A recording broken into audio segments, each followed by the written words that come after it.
Dears, welcome to Nithi's cook and joy. എല്ലാവർക്കും സുഖല്ലേ?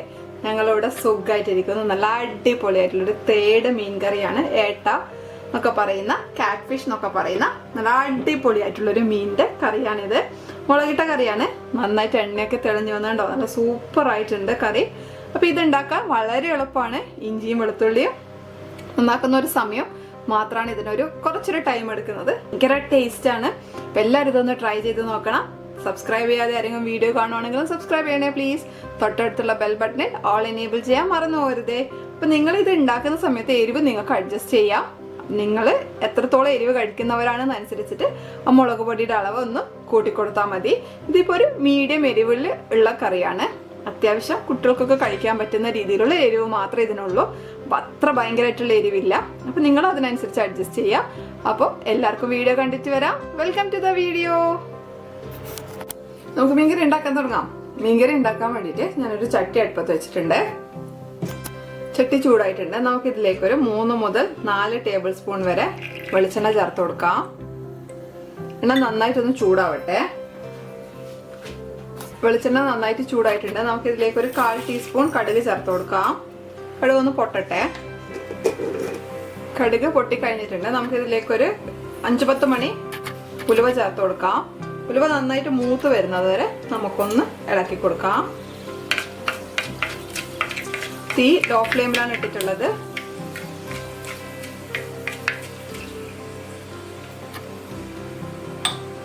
ഉലുവ പൊട്ടിക്കഴിഞ്ഞിട്ടുണ്ട്. നമുക്കിതിലേക്ക് 1 ടേബിൾ സ്പൂൺ ഇഞ്ചി ചതച്ചതാണ്. നിങ്ങൾക്ക് വേണമെങ്കിൽ അരിഞ്ഞിടാം. ഇത് ചതച്ചതാണ്. ഇഞ്ചി വെളുത്തുള്ളി പേസ്റ്റ് എടുക്കുന്നതിൽ നല്ലത് ഒന്നുകിൽ ചതച്ചെടുക്കുക അല്ലെങ്കിൽ അരിഞ്ഞിടുക. ഇത് ഒരു ഫുൾ വെളുത്തുള്ളി ചതച്ചതാണ്. നിങ്ങൾക്ക് വേണമെങ്കിൽ അരിഞ്ഞിടാം. ഒരു തണ്ട് കറിവേപ്പില ഇത്രയും ചേർത്തിട്ട് നമ്മളൊന്ന് വഴറ്റി കൊടുക്കാം. ഇഞ്ചിയും വെളുത്തുള്ളിയും ഒക്കെ ഒരു മൂത്തൊരു മണം വരണം.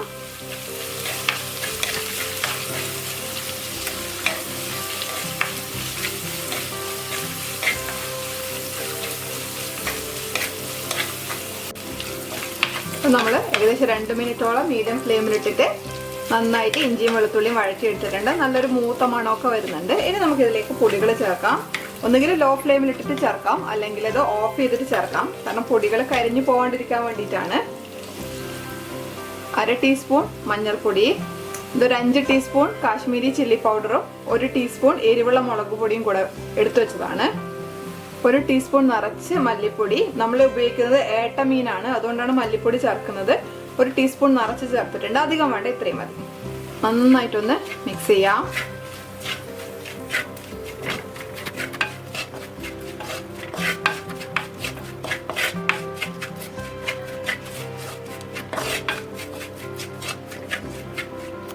ഇതിലേക്ക് ഒരു ചെറിയ തക്കാളി അരിഞ്ഞതാണ്, അത് ചേർത്ത് കൊടുക്കാം. ഒന്ന് മിക്സ് ചെയ്ത് കൊടുക്കാം. തക്കാളി ഇങ്ങനെ വെന്ത് കുഴയൊന്നും വേണ്ട. ഇനി നമ്മൾ ഇതിലേക്ക് ഒരു നെല്ലിക്ക വലുപ്പത്തിലുള്ള പുളി കുറച്ച് വെള്ളത്തിൽ, ഏകദേശം ഒരു 1.5 കപ്പ് വെള്ളത്തിൽ പിഴിഞ്ഞു വെച്ചതാണ്.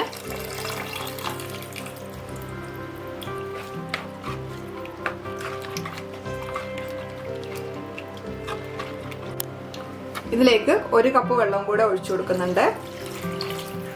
ഹൈ ഫ്ലെയിമിൽ വെച്ചിട്ട് നന്നായിട്ടൊന്ന് തിളപ്പിക്കണം. തിളപ്പിച്ചിട്ട് എണ്ണ തെളിഞ്ഞതിന് ശേഷം മാത്രമേ നമ്മൾ മീൻ ചേർത്ത് കൊടുക്കുള്ളൂ. ഇതിലേക്ക് ഞാൻ 1 ടീസ്പൂൺ കല്ലുപ്പ് ചേർത്ത് കൊടുക്കുന്നുണ്ട്. കല്ലുപ്പ് ആയതുകൊണ്ട് കറക്റ്റ് ആയിട്ടുള്ള അളവായിരിക്കില്ല. നന്നായിട്ടൊന്ന് തിളക്കട്ടെ. മീൻ കഷ്ണം ചേർക്കുന്നതിന് മുന്നേ നമുക്ക് ടേസ്റ്റ് നോക്കിയിട്ട് പോവാണെങ്കിൽ ചേർത്ത് കൊടുക്കാം. കറി നന്നായി തിളച്ചിട്ടുണ്ട്. സൈഡിലൊക്കെ മേലൊക്കെ എണ്ണ ഇങ്ങനെ തെളിഞ്ഞു വരുന്നുണ്ട്. ഇനി നമുക്ക് ഇതിലേക്ക് മീൻ ചേർത്ത് കൊടുക്കാം. ഇത് ഏകദേശം 3/4 കിലോ മീനുണ്ട്. നമ്മുടെ തേട്, ഏട്ട, കാറ്റ് ഫിഷ് എന്നൊക്കെ പറയുന്ന സെയിം മീനാണ്. അപ്പൊ നമുക്കിത് ചേർത്ത് കൊടുക്കാം. ഞാൻ ഇതിന്റെ തലഭാഗം കൂടി എടുത്തിട്ടുണ്ട്. തലഭാഗം കൂടി എടുക്കുമ്പോഴാണ് കറിക്ക് നല്ല ഫ്ലേവർ വരുന്നത്. അപ്പൊ നമുക്കിത് ചേർത്ത് കൊടുക്കാം. നമുക്ക് ഈ ചട്ടി ഒന്ന് ചുറ്റിച്ചു കൊടുക്കാം.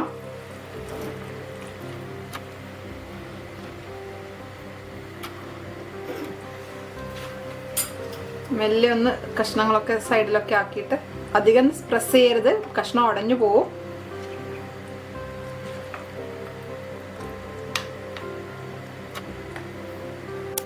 ഇതിന്റെ മേലെ ഒരു തണ്ട് കറിവേപ്പില വെച്ചിട്ട് നമുക്ക് അടച്ചു വെച്ചിട്ട് ഒരു 10 മിനിറ്റ് വേവിച്ചെടുക്കാം.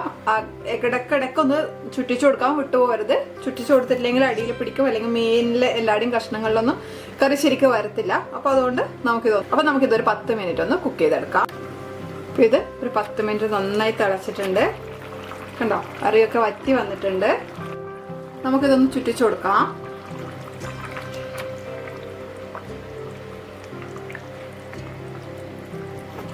നിങ്ങൾക്ക് ഇത് നല്ല എരിവ് വേണമെന്നുള്ള ആൾക്കാരാണെങ്കിൽ നമുക്ക് പച്ചമുളക് വേണമെങ്കിൽ 2 ചീന്തി ഇടാം. പക്ഷെ പച്ചമുളക് ഇട്ടാൽ കറി പെട്ടെന്ന് കേടായി പോകും. ഇതിപ്പോ നാളത്തൊക്കെ വെക്കുവാണെങ്കിൽ ഒന്നുകൂടെ ടേസ്റ്റ് കൂടും. ഇതിപ്പോ തന്നെ ഉപയോഗിക്കാൻ പറ്റും കേട്ടോ.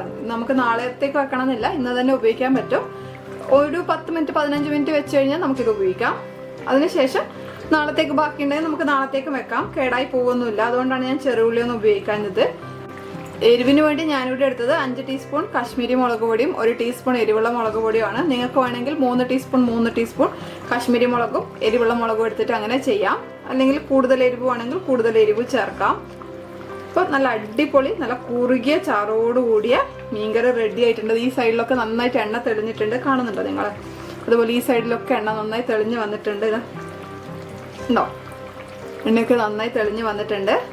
മീനും നന്നായി വെന്തിട്ടുണ്ട്. ഒത്തിരി കയ്യിലിട്ട് ഇളക്കി കഴിഞ്ഞാൽ മീൻ പൊടിഞ്ഞു പോകും. അപ്പോൾ ഇതൊന്ന് അടച്ചു വെച്ചിട്ട് ഒരു 10-15 മിനിറ്റ് കഴിഞ്ഞ് കഴിഞ്ഞാൽ നമുക്ക് അടിപൊളി ടേസ്റ്റ് ഉള്ളൊരു മീൻകറി റെഡി ആയിട്ടുണ്ട്. ഇനി നമുക്ക് ഫൈനലായിട്ട് ഒരു കറിവേപ്പില ഇതിൻ്റെ മേലെ ഇട്ട് കൊടുക്കാം. കുറച്ച് വെളിച്ചെണ്ണ, 1 ടീസ്പൂൺ പോലെ വെളിച്ചെണ്ണ, പച്ച വെളിച്ചെണ്ണ നമുക്ക് ഇതിൻ്റെ മേലെ ഒന്ന് ചുറ്റിച്ചു കൊടുക്കാം. ഒന്നുകൂടെ ഒന്ന് കറക്കി കൊടുക്കാം. റെഡി ആയിട്ടുണ്ട് നമ്മുടെ മീൻകറി. അപ്പം ഞാനിത് അടച്ചു വെക്കുവാണ്, എന്നിട്ട് തീ ഓഫ് ചെയ്യുവാണ്. അപ്പം എല്ലാവർക്കും ഇഷ്ടപ്പെട്ടെന്ന് വിചാരിക്കുന്നു. എല്ലാവരും ഇതൊന്ന് ട്രൈ ചെയ്ത് നോക്കണം. നിങ്ങളുടെ ഫീഡ്ബാക്ക് ഒന്ന് കമൻറ്റ് ബോക്സിലൂടെ അറിയിക്കണം. അപ്പം നമുക്ക് അടുത്ത വീഡിയോ ആയിട്ട് വീണ്ടും കാണാം. അതുവരേക്കും എല്ലാവർക്കും നന്ദി, നമസ്കാരം. Thank you for watching. Bye. എല്ലാവരും ഹാപ്പി ആയിട്ടിരിക്കും, ഹെൽത്തി ആയിട്ടിരിക്കും.